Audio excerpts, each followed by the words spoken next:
किसान आंदोलन के कारण सोनीपत के हर वर्ग के आमजन बर्बादी कगार पर। कृषि कानून विरोधी आंदोलन के कारण कुंडली और आसपास के क्षेत्रों में उद्योग धंधे चौपट। मुख्य जो एजेंडा है वो बॉर्डर बंद जो है पिछले 135 दिन से, उसके सिलसिले में यहाँ पे किया गया है। देखिए, पिछले 135 दिन से, जब से, उससे ज़्यादा बल्कि समय हो चुका है, जब से बॉर्डर बंद है, हमारे सोनीपत का तो आम जनजीवन पूरी तरीके से अस्त व्यस्त हो चुका है। इंडस्ट्रियल सेक्टर को फाइनेंशियल लॉसेज जा रहे हैं, जॉब लॉसेज भी हो रही है, और जो वहाँ पे रेजिडेंशियल कॉलोनीज हैं हमारे, टीडीआई के हो गए, अंसल के हो गए, उषा टावर्स और मैक साइट वगैरह, जितने भी जो लोग रहते हैं, इवन जो ग्रामीण लोग हमारे वहाँ पे रह रहे हैं, उन सब का जीवन पूरी तरीके से अस्त व्यस्त और काफ़ी परेशानी के दौर से गुजर रहा है।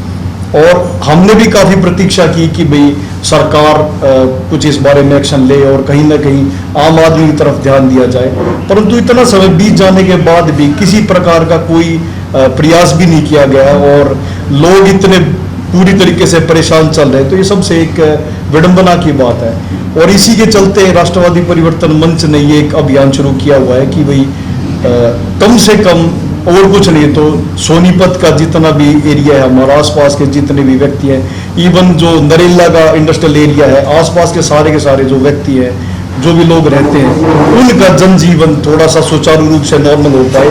बिजनेस भी लोगों के बहुत ज़बरदस्त तरीके से सफ़र कर रहे हैं। एक अनुमान के मुताबिक अगर देखा जाए तो सोनीपत को करीबन 150 करोड़ रुपए प्रतिदिन का फाइनेंशियल लॉस जा रहा है, जो कि अपने आप में बहुत ही एक बड़ा लॉस है। और इसके चलते बहुत सारी फैक्ट्रीज जो है वो अब सोनीपत से, कुंडली से, राई से, इनके इंडस्ट्रियल एरिया से उन्होंने पलायन करना शुरू कर दिया है। इसके बहुत ही ज़्यादा दूरगामी परिणाम होते हैं, क्योंकि आज जो हम देख सकते हैं कि भाई एक फैक्ट्री अपने साथ बहुत सारी चीज़ें अगर जाती है तो लेके चली जाती है, जिसके साथ स्किल्ड लेबर का भी ड्रेन होता है, और उसके अलावा बहुत सारे मतलब जो रिसोर्सेज वो भी हमारे चले जाते हैं। हमने एक बात और भी ऑब्जर्व की है कि जो वहाँ के रेजिडेंशियल एरियाज हैं, तो उनके अंदर भी बहुत ही ज़बरदस्त दिक्कत है। आप देख सकते हैं रोजाना कम से कम 1 लाख आदमी सोनीपत और दिल्ली से अप डाउन करते हैं। उनका जीवन पूरी तरीके से अस्त व्यस्त हो चुका है। जो रास्ता पहले करीब आधे घंटे में वो तय करते थे, 45 मिनट तय करते थे, अब वो 2.5-3 घंटे में तय होता है। ऊपर से जो अल्टरनेटिव रूट्स गवर्नमेंट के द्वारा दिए गए हैं वो भी पूरी तरीके से सुचारू नहीं है, कभी वो बंद कर दिए जाते हैं, कभी खोल दिए जाते हैं। तो जनजीवन पूरी तरीके से व्यस्त है। आज हम यहाँ पर जो आए हैं वो भी मजबूर होके आए हैं कि जब कहीं किसी प्रकार की कोई सुनवाई नहीं हुई, और हमने अपने स्तर पे काफ़ी प्रयास भी किए हैं कि भाई कम से कम एक तरफ का रास्ता खोल दिया जाए और जनजीवन सामान्यतः पहुँच जाए, परंतु किसी प्रकार का कोई पॉजिटिव रिजल्ट ना देखते हुए एक अपनी आवाज़ उठाने के लिए हम यहाँ पर एकत्रित हुए हैं। इसमें मैं ये भी बताना चाहूँगा कि ऐसे बहुत सारे व्यक्ति हैं जो कि कहीं ना कहीं स्वास्थ्य संबंधी दिक्कतों से भी गुजर रहे हैं। अब आपको बताना चाहूँगा कि टीडीआई के एस ब्लॉक में एक पी के दर्जी हैं जो रहते हैं, और उनका वो एक कैंसर पेशेंट हैं। उनकी हालत कितनी ख़राब है कि वो मतलब ढंग से एक लॉन्ग रूट के ऊपर अपनी गाड़ी चलवा के बैठ के भी नहीं जा सकते, और जो अल्टरनेटिव रूट्स प्रोवाइड किए गए वो गड्ढे वाले रास्ते हैं। तो पिछले 3-4 महीने से वो दिल्ली में ना जाके बल्कि टेलीफोनिकली जितने भी जो अपनी जो उनको दवाइयाँ वगैरह चेंज करानी होती हैं तो वो सब कुछ कर रहे हैं। इवन जाखोली में हमने जब जाके लोगों से बात की तो हमें पता चला कि वहाँ का एक ग्रामीण व्यक्ति समय पे सुविधा न मिलने के कारण वो हार्ट अटैक से उसकी मृत्यु हो गई। ये कितनी दुखद बात है कि इतने नज़दीक होने के बाद भी, जबकि दिल्ली बिल्कुल मुहाने के ऊपर, और व्यक्ति अगर चाहे तो 1 घंटे के अंदर जा सकता है, इतनी समस्याएं हो रही हैं। करीबन सोनीपत से हम देख सकते हैं कि 5000 के आसपास विद्यार्थी दिल्ली यूनिवर्सिटी या मुखर्जी नगर जाते हैं, जो अपना वहाँ पे कोचिंग वगैरह लेते हैं।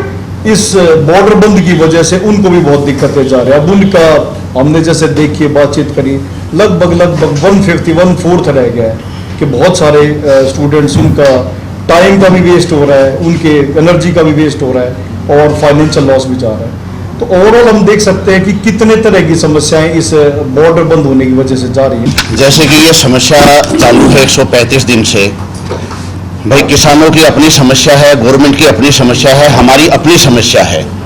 जैसे मोदी जी भी कहते हैं भाई सबका साथ, सबका विकास, सबका विश्वास। तो हम यहाँ किसी विश्वास के और किसी उसके तहत ही आए हैं कि वो अपना कार्य करे, किसान गवर्नमेंट अपना कार्य करे। हम लोग मांग रहे हैं एक साइड का रास्ता, जिससे कि हमारे बिजनेस और हमारा जो लोगों को खर्चे के लिए जो कमाते हैं लोग, उनको जो चाहिए।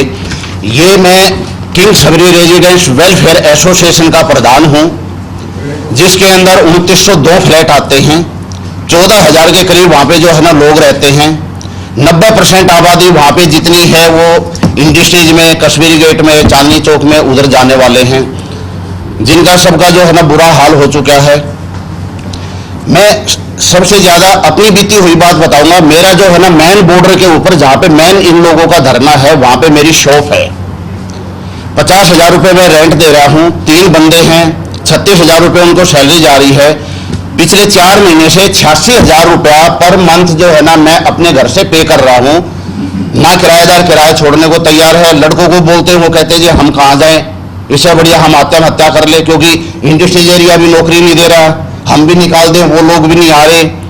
मेरे यहाँ पे मैं एसोसिएशन में हूँ, तो मेरे यहाँ पे काफ़ी लोग आते हैं, मेरे से बात भी करते हैं कि जी हमने रेंट पे दे रखा था। दिल्ली से जो बंदे आते थे वो वापस दिल्ली चले गए, हमारा रेंट वो हो गया, क्योंकि मेंटेनेंस हम ले रहे हैं वहाँ पे। तो लोग कहते हैं जी हमारा मेंटेनेंस माफ़ कर दो, हमारा बिजली का बिल वो कर दो, तो एसोसिएशन कहाँ से करेंगी।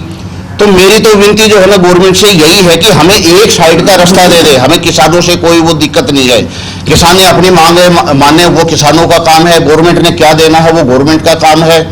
हम लोग जो यहाँ पे इकट्ठे हुए हैं, राष्ट्रवादी मंच से जो इकट्ठे हुए हैं, हमारा मकसद है कि आम लोगों का जो जनजीवन है, अधिकार उनको अगर प्रोटेक्ट करने का अधिकार रोड के ऊपर है, तो हम लोगों को रास्ता लेने का अधिकार है, और हम अपना रास्ता मांग रहे हैं।